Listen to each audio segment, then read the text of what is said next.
ফতুয়াটায় কাকার অনেক সুন্দর বানাবে না, কাকা অনেক খুশি হবে না। কাকা, ও কাকা, এটা জমিন না? হয় কাকা। কি আছে বাজান? কাকা এটা নেন।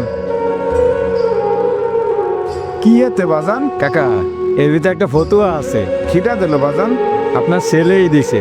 আজকের আপনার জন্মদিন না, এই ফতুয়াটা আজকের আপনি পড়বেন, আপনার খুব সুন্দর লাগবে না। তাই বাজান, আমি তো নিজেই ভুলে গেছি। আমার ছেলে আমার নিয়ে এত ভাবে। হয় কাকা।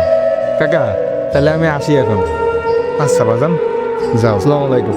ওয়ালাইকুম আসসালাম।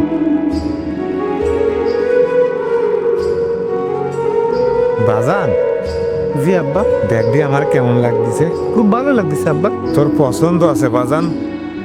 আজকে যে আমার জন্মদিন, তুই যে মনে করেছিস আর মনে করে যে আমার জন্য একটা ফটো পাঠাইছিস বাজান, আমার মেলা পছন্দ হয়েছে বাজান, আমার মেলা পছন্দ হয়েছে। আব্বা কি কও তুমি? আজকে যে তোমার জন্মদিন তা তো আমার মনেই নেই, আর এই ফটো তো আমি দিইনি। কি কই বাজান, তুই না তোর বন্ধু জমিরে দিয়ে আমার জন্য ফটো পাঠাই দিছিস? না তো আব্বা। তাহলে জমির আমার সাথে মিথ্যে কথা কেন করলো? তাহলে ফটোটা দিল কিটা? কাকা ফতুয়াটা আমি দিছি, আর মিথ্যা কথা কেন বলছে জানেন?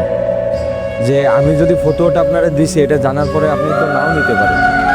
আর আপনার ছেলের কথা যখন বলছি যে আপনার ছেলে দিছে, আপনার মুখের যে হাসিটা না, ওটা দেখার জন্য আমার এই মিথ্যা কথা বলা। তাছাড়া আপনি তো জানেন আমার বাবা মা কেউ বাইচেন না, আপনারাই আমার নিজের বাবার মতন জানেন। কাকি সে তো কিছুদিন আগে মারা গেছে, কাকি যদি বাইচে থাকতো তাহলে আপনার আজকের জন্মদিনে কত কিছু করতেন। আর এই যে আমি আপনাদের জন্মদিনে যে উপহারটা দিছি, আমার বাবা মা যদি আজকে বাইচে থাকতো তাদের জন্য এরকম কিছু একটা হয়তো করতে পারে, কিন্তু তারা তো আর এদামের এই এই কান্দিস কেন? আমি তোর বাপ না? চোখের বাড়ি মোস। আজকে থেকে আমার দুই ছেলে।